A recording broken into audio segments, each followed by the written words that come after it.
আজ গেছিলাম কালনার ধামাকাদার ধামাকাদার সরস্বতী পুজোর প্যান্ডেল দেখতে। যেরকম কলকাতাতে হয় ধামাকাদার দুর্গাপুজো, আর এখানে হচ্ছে সরস্বতী পুজো, মানে কালনাতে সরস্বতী পুজোটা হয়। আর এই দেখো ফার্স্টে তো এই প্যান্ডেলটা না সেকেন্ড হয়েছে, ঠিক আছে।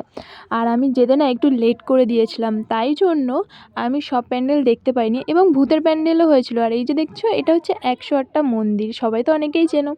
আর এখানে রাস্তায় যেতে যেতে অনেক সুন্দর, মানে দারুণ দারুণ প্যান্ডেল ছিল। আর লাইটিং, এটা দেখো কত সুন্দর কিউট। তারপরে এটার মধ্যে একটু ঢুকে দেখলাম, আর এখানে তো খুব সুন্দর প্যান্ডেলগুলো করেছে, যেরকম আমাদের ওখানে বনগাঁতে আর কলকাতাতে দুর্গাপুজোর প্যান্ডেলগুলো হয় না অনেক বড় বড়, তো এখানেও সেম ওরকম প্যান্ডেল হয়। আর কারা কারা কালনাতে সরস্বতী পুজো দেখতে আসো এবং সরস্বতী পুজোর ব্যাপারে জানো, তাহলে অবশ্যই কমেন্ট করে জানিও।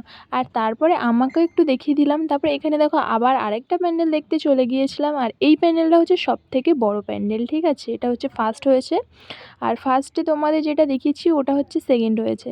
তো যাই হোক, এই গেটটা অনেকটা চেনা চেনা লাগছে, কোথায় যেন দেখেছি। তো যাই হোক, মাথায় এত প্রেশার দিতে হবে না। আর এই পাশের যেগুলো দেখছো, এগুলো না বাঁশ দিয়ে তৈরি করা। আর ভিতরে ঝাড়বাতিটা, ওয়াও, ঠাকুরটা তো সেই লেভেলের ছিল, মানে অনেক সুন্দর।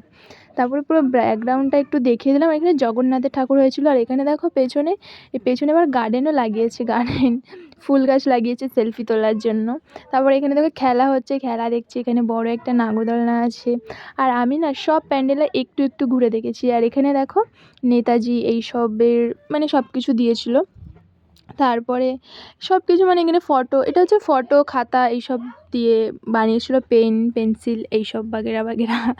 যাই হোক, এখানে তার লেখা, মানে লেখা আছে, পড়তে পারো। আর এখানে হচ্ছে কি, এই যে ফাঁসি দিচ্ছে নেতাজি, তো এটাও আছে। আর সরস্বতী ঠাকুরটা দেখো না ভাই, সেই লাগছে না, সেই সুন্দর। তো যাই হোক, এই দেখো এখানে ফাঁসি দিচ্ছে, আর সেটাকে একটু ক্যাপচার করে নিলাম। তারপরে আমি আমার থোবড়াটা একটু দেখিয়ে দিলাম। তারপরে চলে গেছিলাম এখানে এই নৌকার প্যান্ডেল দেখতে। মানে এখানে নৌকা হচ্ছে, নৌকার ভেতরে আমরা রয়েছি, দাঁড়িয়ে রয়েছি নৌকার ভেতরে। আর এই যে কত হাঁড়ি বস্তা, তারপরে আরও অনেক কিছু ছিল নিচে। তারপরে নিচে আসলাম, নিচে এসে দেখছি এখানেও অনেক সুন্দর সুন্দর মানে সাজিয়ে রেখে দিয়েছে। আর এই লাইটিংটা দেখো, অন্ধকারে আমি জানি না তোমরা কতটা বুঝতে পারবে এবং পারবে না, কিন্তু এই যে ঝর্ণা পড়ছে, আর এটা না জলের ভেতর হয়েছে, পুরো পুরো সব কিছু জল, জলের মধ্যে ঠাকুরটা রয়েছে, ওই যে দেখো। আর এখানে সব জল জল, বুঝতে পারছো তো, এখানে পদ্ম ফুল ফুটে আছে। আর এখানে সবাই যে সেলফি তুলছে। তারপরে বেরিয়ে আমরা আর একটা প্যান্ডেলে গেলাম। এখানে প্যান্ডেলের বাইরে রাস্তা, সব জায়গা, মানে যেখানে দেখবে সেখানে শুধু লাইটিং লাইটিং লাইটিং। আর এই প্যান্ডেলটা তুলোর প্যান্ডেল হয়েছে, মুখেও মানে বেঁধে বেঁধে যাচ্ছে। তারপরে এইখানের এই লাইটিংগুলো দেখো। আর এইখানে ওই রাস্তাটা দেখলে না, ওটাই না ভূতের প্যান্ডেল হয়েছিল, ওটা আজকে হচ্ছে না। এখানে একটা প্যান্ডেল আছে, এই লাইটিংগুলো দেখো। আর এই প্যান্ডেলটাও খুব সুন্দর হয়েছে, দেখো আমি একটু ভিতরে ঢুকে তোমাদেরকে দেখাই। দেখো সব জায়গা কাগজের ফুল বানিয়েছিল, খুব সুন্দর লাগছে, তাই না? আমি দেখো ঠাকুরটা কত সুন্দর। এখানেও অনেকক্ষণ ছিলাম, অনেকক্ষণ অনেক দেখাদেখি করলাম। এই প্যান্ডেলটা ভাই সেরা ছিল, গামছা দিয়ে, জামা কাপড় দিয়ে টোপলা টোপলা বেঁধে রেখেছে। কি জানি কিসের প্যান্ডেল, এটা বুঝতেই পারছিলাম না আমি। আর এখানে দেখো আমার বরমশাই শুয়ে আছে, আমি ডাকছিলাম যে হাই ওঠো ওঠো ওঠো, তা উঠছিল না। সেলফি তুললাম, ঠাকুরটাকে একটু দেখালাম, ঠাকুরকে একটু নমস্কার দিলাম।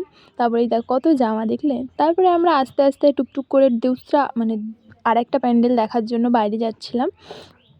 তারপরে এখানে দেখো, এখানে হচ্ছে কি আজকে ভাসান যেটাকে বলে না, অনেক জায়গায় ভাসান হয়ে গেছিলো। 5 দিনের 6 দিনের দিন আমরা গেছিলাম, ভাসান হয়ে গেছিলো, তাই জন্য এখানে অনেকটা ভিড় রাস্তায়।